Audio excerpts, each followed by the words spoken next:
So hello everyone, आज के हमारे इस वीडियो में हम TS inter second year economics के long important question and answers को समझने वाले हैं। एंड ये बहुत ज़्यादा इंपॉर्टेंट है आपके आईपी एग्ज़ाम्स के लिए। सो मैं यहाँ पर आपको आंसर्स के साथ ये एक्सप्लेन करने वाली हूँ। सो ये सारे क्वेश्चंस आपको 10 मार्क्स के लिए आएंगे एंड ये सारे इंपॉर्टेंट हैं एंड इसमें से हम सारे लाइन बाय लाइन वीडियोस में समझने वाले हैं। सो आज के हमारे इस वीडियो में हम क्या पढ़ने वाले हैं, ये दो important questions. The concepts of economic growth and development, what are their differences, and explain the indicators of economic development.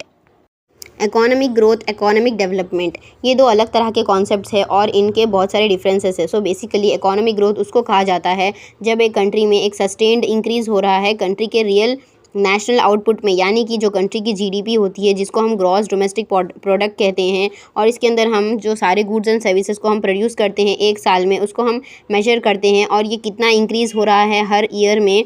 जैसे हम इसको मेजर करते हैं कि कितना आउटपुट जो गुड्स एंड सर्विसेज हमारे कंट्री में प्रोड्यूस होते जा रहे हैं उसको हम इकोनॉमिक ग्रोथ कहते हैं। लेकिन इसके अंदर हम दूसरे चीज़ों को इंक्लूड नहीं करते हैं कि कितनी लिटरेसी बढ़ रही है, कितना लोगों की डेथ्स हो रही है, ये सारी चीज़ों को हम इंक्लूड नहीं करते हैं। हम सिर्फ कंट्री की जो इकोनॉमिक ग्रोथ है, जो नेशनल आउटपुट बढ़ रहा है, उसको हम कैलकुलेट करते हैं और मेजर करते हैं। जो इकोनॉमिक डेवलपमेंट है वो सिर्फ ना ही कि इकोनॉमिक ग्रोथ बट उसके अंदर हम दूसरे प्रोग्रेसिव चेंजेस को भी इंक्लूड करते हैं। जो सोशो इकोनॉमिक स्ट्रक्चर हमारी कंट्री का है उसके अंदर जो सोशो इकोनॉमिक फैक्टर्स होते हैं उन सभी चीज़ों को, उन सभी प्रोग्रेसिव चेंजेस को भी हम मेजर करते हैं, रिकॉर्ड करते हैं और उसको समझते हैं कि कितना चेंजेस आ रहे हैं। एंड इसको ये एक वाइडर कॉन्सेप्ट है इकोनॉमिक ग्रोथ से कंपेयर करने पर। Differences between economic growth and economic development. So यहाँ पर डिफरेंसेस दिए गए हैं, जैसे कि economic growth refers to the countries increase in real output of goods and services. जैसे मैंने आपको ऑलरेडी बताया है, कंट्री के जो गुड्स एंड सर्विसेज हम प्रोड्यूस करते हैं हर साल में, कितना हमने प्रोड्यूस किया है, उसका जो रियल आउटपुट है उसको हम मेजर करते हैं, उसको इकोनॉमिक ग्रोथ कहते हैं। एंड जो इकोनॉमिक डेवलपमेंट है उसके अंदर ना कि सिर्फ हम इकोनॉमिक ग्रोथ बट उसके अंदर हम सारे प्रोग्रेसिव चेंजेस जो सोशो इकोनॉमिक स्ट्रक्चर से रिलेटेड है हमारी कंट्री के, उसको मेजर करते हैं, उसको इकोनॉमिक डेवलपमेंट कहते हैं। इकोनॉमिक ग्रोथ जो है वो एक सिंगल डायमेंशनल फिनोमिनम है, जैसे कि ये सिर्फ एक ही चीज़ के बारे में देखता है जो कंट्री की आउटपुट है। लेकिन जो इकोनॉमिक डेवलपमेंट है वो एक मल्टी डायमेंशनल फिनोमिनम है।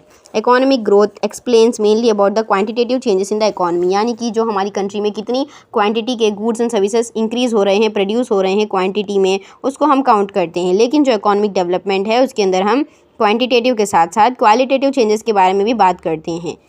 Economic growth occurs in both active role of government और नॉट, यानी कि अगर जो गवर्नमेंट कंट्री में होंगी तब भी हम गुड्स को प्रोड्यूस करेंगे और अगर गुड्स कंट्री में गवर्नमेंट ना होगी तब भी हम गुड्स को प्रोड्यूस करेंगे। सो इसके अंदर गवर्नमेंट का इंटरवेंशन ज़रूरी नहीं है, गवर्नमेंट का होना कंपल्सरी नहीं है। लेकिन जो इकोनॉमिक डेवलपमेंट है उसके अंदर गवर्नमेंट का रोल बहुत ज़्यादा इंपॉर्टेंट है। गवर्नमेंट उसमें बहुत ज़्यादा मदद करती है कंट्री को डेवलप करने में और कंट्री की इकोनॉमिक डेवलपमेंट में। एंड जो इकोनॉमिक ग्रोथ है वो फास्टर होती हैं, यानी कि वो जल्द ही तेज़ी से बढ़ती हैं इकोनॉमिक ग्रोथ की, जो कि क्यों होता है वो अगर हमारे पास टेक्नोलॉजिकल प्रोग्रेस हो तब। लेकिन अगर हमारे पास टेक्नोलॉजी स्लो हो तो हमारे पास स्लो इकोनॉमिक ग्रोथ है। लेकिन जो इकोनॉमिक डेवलपमेंट है उसके अंदर high level of economic development होता है अगर वहाँ पर लोगों की क्वालिटी ऑफ लाइफ अच्छी हो, अगर लोगों की स्टैंडर्ड ऑफ लाइफ अच्छी हो, अगर उसमें इम्प्रूवमेंट आता है तो हम कह सकते हैं कि इकोनॉमिक डेवलपमेंट इंक्रीज़ हो रहा है। जो इकोनॉमिक ग्रोथ है वो एक इम्पॉर्टेंट टॉपिक है, एक इम्पॉर्टेंट इशू है और एक इम्पॉर्टेंट कॉन्सेप्ट है ट्रेडिशनल इकोनॉमिक्स का। और इस अप्रोच के हिसाब से अगर हम देखें तो अगर हम कंट्री में जो ग्रोथ है अगर उसका हम देखभाल करते हैं, अगर हम उसका ध्यान रखते हैं कंट्री में ग्रोथ किस तरह से हो रही है, तो वहाँ पर पॉवर्टी ऑटोमेटिकली ख़त्म हो जाएगी, एलिमिनेट हो जाएगी। लेकिन जो इकोनॉमिक डेवलपमेंट है वो एक इम्पॉर्टेंट इशू है, एक इम्पॉर्टेंट कॉन्सेप्ट है, एक इम्पॉर्टेंट जो है एक मैटर है, वो किस में से लिया गया है, मॉडर्न इकोनॉमिक लिटरेचर में से लिया गया है। एंड इसके हिसाब से यहाँ पर कहा जाता है कि अगर हम पॉवर्टी का ध्यान रखते हैं, अगर हम टेक केयर ऑफ पॉवर्टी करते हैं तो जो ग्रोथ है कंट्री में वो ऑटोमेटिकली बढ़ने लगती हैं, ग्रोथ जो खुद ब खुद उसका ध्यान रखने लगती हैं। सो इसके हिसाब से हमें पॉवर्टी का ध्यान रखना चाहिए। लेकिन जो इकोनॉमिक ग्रोथ कहती है उसके हिसाब से हमें ग्रोथ जो कंट्री में हो रही है उसका ध्यान रखना चाहिए। स्कोप ऑफ इकोनॉमिक ग्रोथ जो है वो नैरो है, यानी कि छोटा है। लेकिन जो स्कोप ऑफ इकोनॉमिक डेवलपमेंट है वो वाइडर है, कॉम्प्रिहेंसिव है, थोड़ा सा टफ है समझने में और बड़ा है as compare to economic growth. Economic growth जो है वो एक शॉर्ट टर्म प्रोसेस है, वो एक शॉर्ट पीरियड ऑफ टाइम का प्रोसेस है और उसको हम एक ईयर में भी उसको मेजर कर सकते हैं। लेकिन जो इकोनॉमिक डेवलपमेंट है वो एक लॉन्ग टर्म प्रोसेस है, बिकॉज उसके अंदर टाइम 20 से 25 ईयर्स तक लगता है।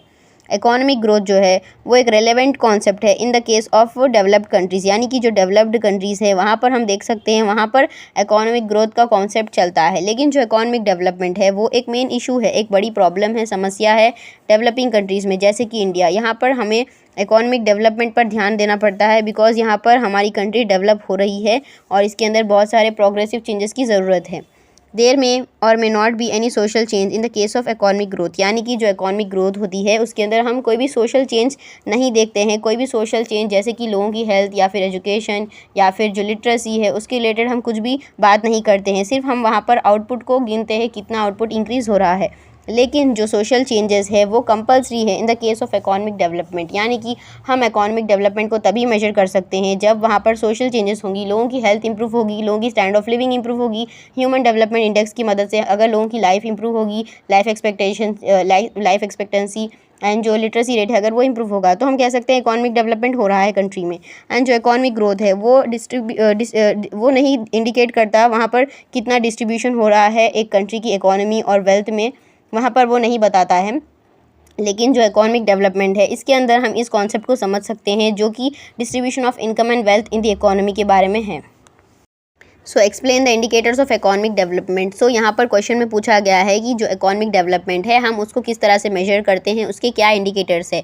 सो बेसिकली इकोनॉमिक डेवलपमेंट का कॉन्सेप्ट ये बताता है कि हमारी कंट्री में क्या क्या चेंजेस आ रहे हैं सोशियो इकोनॉमिक फैक्टर्स में, यानी कि कंट्री में जो है वो बहुत सारे चेंजेस आते हैं। जैसे कि हमारी कंट्री में अच्छे फैसिलिटीज़ होने चाहिए, लोगों को अच्छी हेल्थ केयर सर्विसेज मिलनी चाहिए, लोगों की एजुकेशन इंप्रूव होनी चाहिए, हर स्टूडेंट जो छोटे बच्चे हैं उनको एजुकेशन मिलनी चाहिए, लोगों की लाइफ एक्सपेक्टेंसी हाई होनी चाहिए, लोगों का इन्फेंट मोर्टालिटी रेट वो है वो कम होना चाहिए। सो इस तरह के चेंजेस जो आते हैं वो इकोनॉमिक डेवलपमेंट में हम मेजर करते हैं और इसके जो है इंडिकेटर्स है कि हम कह सकते हैं ये इंडिकेटर्स की वजह से हम मेजर कर सकते हैं हमारी कंट्री की इकोनॉमिक डेवलपमेंट कैसी है। सो यहाँ पर दिया गया है इकोनॉमिक डेवलपमेंट एक मल्टी डायमेंशनल कॉन्सेप्ट है और ये बहुत इंपॉर्टेंट है और ये इकोनॉमिक ग्रोथ की तरह नहीं है, लेकिन ये सारे प्रोग्रेसिव चेंजेस को भी देखता है जो कि सोशियो इकोनॉमिक स्ट्रक्चर जो हमारी कंट्री का है उसके अंदर क्या क्या चेंजेस आते हैं उसके बारे में। एंड जो इकोनॉमिक डेवलपमेंट के फैक्टर्स यहाँ पर दिए गए हैं indicators. National income, so basically अगर हाई नेशनल इनकम होगी तो ये एक इंडेक्स है, इससे हम मेजर करते हैं कि अगर हाई नेशनल इनकम होगी तो लोगों की इकोनॉमिक डेवलपमेंट अच्छी होगी and vice versa. So basically अगर लोगों के पास अच्छी इनकम होगी तो वो बहुत सारे फैसिलिटीज़ को एक्सेस कर सकते हैं, उनके पास अच्छा quality of education, health and दूसरे फैसिलिटीज़ होंगे। एंड जो डिवीजन ऑफ ग्लोबल इकोनॉमी है वो डिवाइड की गई हैं डेवलप्ड एंड डेवलपिंग इकोनॉमीज़ में based on the national income. So basically countries दो तरह की होती हैं, या तो डेवलप्ड या फिर डेवलपिंग। सो ये अगर हाई नेशनल इनकम है वहाँ पर उन कंट्री में लोगों की इनकम अच्छी है तो उनको हम डेवलप्ड कंट्रीज़ कहते हैं, लेकिन अगर डेवलपिंग है तो वहाँ पर लो इनकम्स होंगी। Per capita income, so basically per capita income एक पर इंसान की सैलरी कितनी है, पर इंसान की इनकम कितनी है उसको मेजर करता है। इसको हम डिवाइड करते हैं by the national income. So अगर हम नेशनल इनकम को टोटल पॉपुलेशन से डिवाइड करेंगे तो हमें ये पर कैपिटा इनकम मिलता है। सो ये एक इंक्रीज़ है, राइज़ है in the real per capita income of the country और इसको भी हम मेजर करते हैं। अगर लोगों की इनकम बढ़ रही है पर कैपिटा तो हम बोल सकते हैं कंट्री में इकोनॉमिक डेवलपमेंट हो रही है। And increase in the per capita income shows the increase in economic growth rate, यानी कि इकोनॉमिक ग्रोथ रेट भी कितनी इंक्रीज़ हो रही है उससे हम ये मेजर करते हैं एंड इकोनॉमिक डेवलपमेंट भी मेजर करते हैं। रियल नेशनल इनकम, सो अगर कंट्री का नेशनल इनकम जो है रियल नेशनल इनकम है, जो फाइनल गुड्स एंड सर्विसेज जो हम बनाते हैं कंट्री में उससे अगर लोगों की इनकम बढ़ती है और हमारी कंट्री की सारी इनकम बढ़ रही है और अगर इसके अंदर कंटिन्यूस इंक्रीज़ है कंट्री की रियल नेशनल इनकम में तो हम कह सकते हैं इकोनॉमिक डेवलपमेंट होता है। Physical quality of life index, so physical quality of life index एक इंडेक्स है, इससे हम मेजर करते हैं। ये नॉन इनकम इंडिकेटर है इकोनॉमिक डेवलपमेंट का, यानी कि इसके अंदर हम लोगों के कितनी इनकम है, कितने लोग पैसे कमाते हैं उसको हम मेजर नहीं करते हैं, लेकिन यहाँ पर हम लोगों की फिजिकल क्वालिटी ऑफ लाइफ, जो लोगों की क्वालिटी ऑफ लाइफ है उसको मेजर करते हैं। क्या लोगों के पास ये सारी फैसिलिटीज़ है और क्या फैसिलिटीज़ इंक्रीज़ हो रही है कंट्री में, जैसे कि health, food, sanitization and education. So अगर ये सारी क्वालिटीज़ फैसिलिटीज़ अगर अच्छी है कंट्री में तो हम कह सकते हैं ये तीन चीज़ें अगर अच्छी है कंट्री में तो हम कह सकते हैं कि हमारी कंट्री में इकोनॉमिक डेवलपमेंट होता है, जैसे कि life expectancy, infant mortality rate, literacy rate.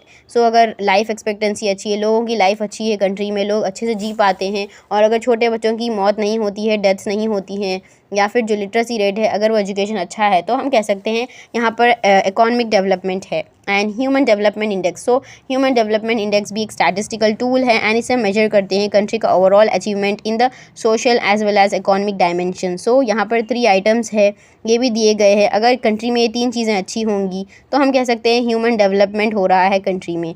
Income for better living, यानी कि अगर अच्छी इनकम होगी तो education and life expectancy.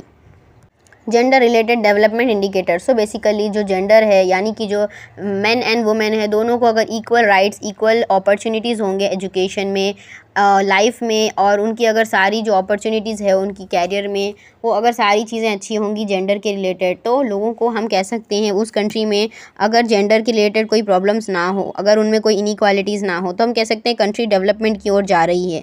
So gender development index एक कॉम्पोजिट इंडिकेटर है जो कि मेजर करता है gender gaps in life expectancy, education and income. So अगर हम देखें, अगर हम मेजर करें कंट्री में लोगों की life expectancy in the male and female, अगर कौन ज़्यादा जीता है लाइफ मेल एंड वुमेन में, अगर वो हम कंपेयर करते हैं, और उन दोनों की एजुकेशन मैन एंड वुमेन की अगर दोनों की अच्छी है, अगर दोनों की इक्वल है, सो हम कह सकते हैं कंट्री में डेवलपमेंट है। एंड अगर दोनों की इनकम भी बराबर है, अगर फॉर एग्जांपल मैन भी ज़्यादा कमाते हैं, वुमेन भी अच्छे से कमाते हैं, सो वी कैन से यहाँ पर डेवलपमेंट है। एंड जो जेंडर डेवलपमेंट इंडेक्स है वो दिखाता है जेंडर एम्पावरमेंट मेजर, एंड ये सोचता है कि दो वुमेन को इक्वल राइट्स दिए जाने चाहिए सभी फीचर्स में, सभी अपॉर्चुनिटीज़ में। एंड ये जेंडर सेंसिटिव डायमेंशन है, ये ह्यूमन डेवलपमेंट इंडेक्स का ही एक फ़ीचर है। सो अगर कंट्री में वुमेन की राइट्स अच्छी होंगी, अगर वहाँ पर वुमेन की सेफ्टी होगी एंड उनके पास अच्छी इनकम सोर्स होंगी, तो उनका ह्यूमन डेवलपमेंट भी होगा, बिकॉज उस कंट्री की ह्यूमन डेवलपमेंट भी अच्छी होगी इस तरह से। एंड जेंडर डेवलपमेंट इंडेक्स जो है वो मेजर करता है सेम वेरिएबल जैसे ह्यूमन डेवलपमेंट इंडेक्स मेजर करता है। Social progress index SPI, so basically social progress index social progress के बारे में देखता है, ये मेजर करता है well being of a society by observing social and environmental outcomes, यानी कि जो सोसाइटी है वहाँ पर जो सोशल और एनवायरमेंटल आउटकम्स आ रहे हैं, वहाँ पर लोगों की क्या हालत है, कैसी उनकी स्टेटस है, क्या उनका सिचुएशन है, वो किस तरह से रहते हैं, क्या उनके पास सारी फैसिलिटीज़ है सोसाइटी में, वो सारी चीज़ों को हम इसमें मेजर करते हैं। Social and environmental factors include wellness, यानी कि हम देखते हैं इसको इस तरह से मेजर करते हैं इन फैक्टर्स से, जैसे कि अगर वेलनेस है लोगों के पास, हेल्थ में उनके पास अच्छा शेल्टर है एंड सैनिटाइजेशन है, एंड अगर उनके पास इक्वालिटी है हर चीज़ों में एंड सस्टेनेबिलिटी है, एंड अगर उनके पास पर्सनल फ्रीडम एंड सेफ्टी है, तो हम कह सकते हैं कंट्री में इकोनॉमिक डेवलपमेंट हो रही है।